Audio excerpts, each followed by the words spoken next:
Financial year 2023-24 सबसे कुछ दिनों में ही खत्म हो जाएगा और अप्रैल से नए फाइनेंशियल ईयर की शुरुआत हो जाएगी।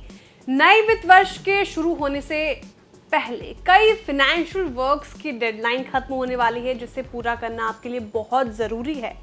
ऐसा नहीं करने पर इसका सीधा असर आपकी जेब पर पड़ेगा।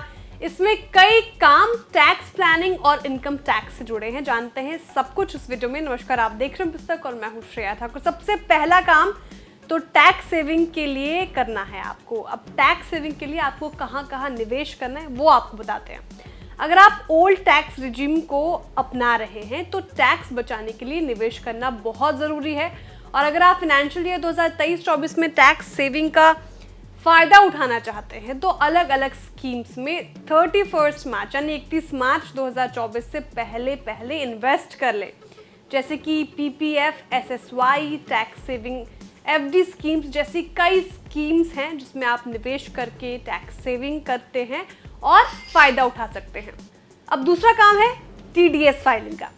तो टीडीएस फाइलिंग का काम बहुत ही इंपॉर्टेंट है और इसको आपको ध्यान से करना चाहिए। टैक्स पेयर्स को 31 मार्च से पहले टीडीएस सर्टिफिकेट जारी करना होगा और इस सर्टिफिकेट में अलग टैक्स डिडक्शन की जानकारी आपको दर्ज करनी पड़ती है। इसके साथ ही टैक्स पेयर्स को फाइलिंग, चालान, स्टेटमेंट की जानकारी भी दर्ज करनी पड़ती है।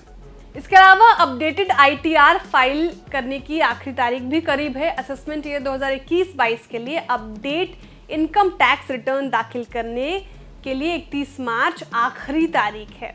और अगर वित्त वर्ष 2020-21 में किसी तरह की गलती हो गई हो तो आप अपडेट रिटर्न दाखिल करके उसे ठीक कर सकते हैं।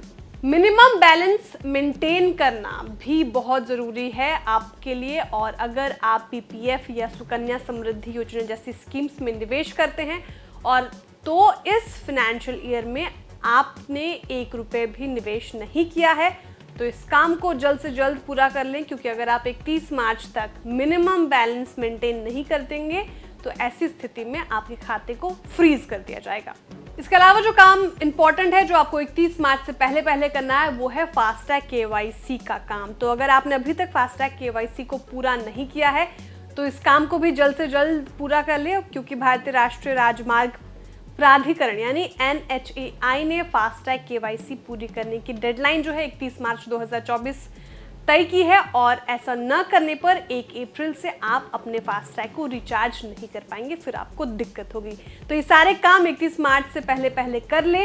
और ये जानकारी आपको कैसे लगी कमेंट में जरूर बताएं। वीडियो को लाइक और शेयर करना ना भूलें। साथ ही जो हमारे नए व्यूअर्स हैं वो भी चैनल को सब्सक्राइब करना ना भूलें। पुस्तक आपके लिए लाया है प्रीमियम मेंबरशिप प्रोग्राम, जहां आपको मिलेंगे कई सारे फायदे, जिनमें मार्केट न्यूज़लेटर, लाइव चैट पर आपके सवालों के सबसे पहले जवाब, मार्केट आउटलुक, वीकेंड पर मार्केट स्कैन, एंकर्स के साथ चैट और भी बहुत कुछ। इस प्रीमियम सब्सक्रिप्शन में 3 तरह के प्लान्स हैं, सिल्वर, गोल्ड और प्लैटिनम, जिनकी शुरुआत मात्र 159 रुपए महीने से होती है। इससे जुड़ना भी बेहद आसान है। पुस्तक के YouTube चैनल पर जाएं, ज्वाइन बटन पर क्लिक करें और अपना प्लान सिलेक्ट करें। बस बन गए आप हमारे प्रीमियम मेंबर।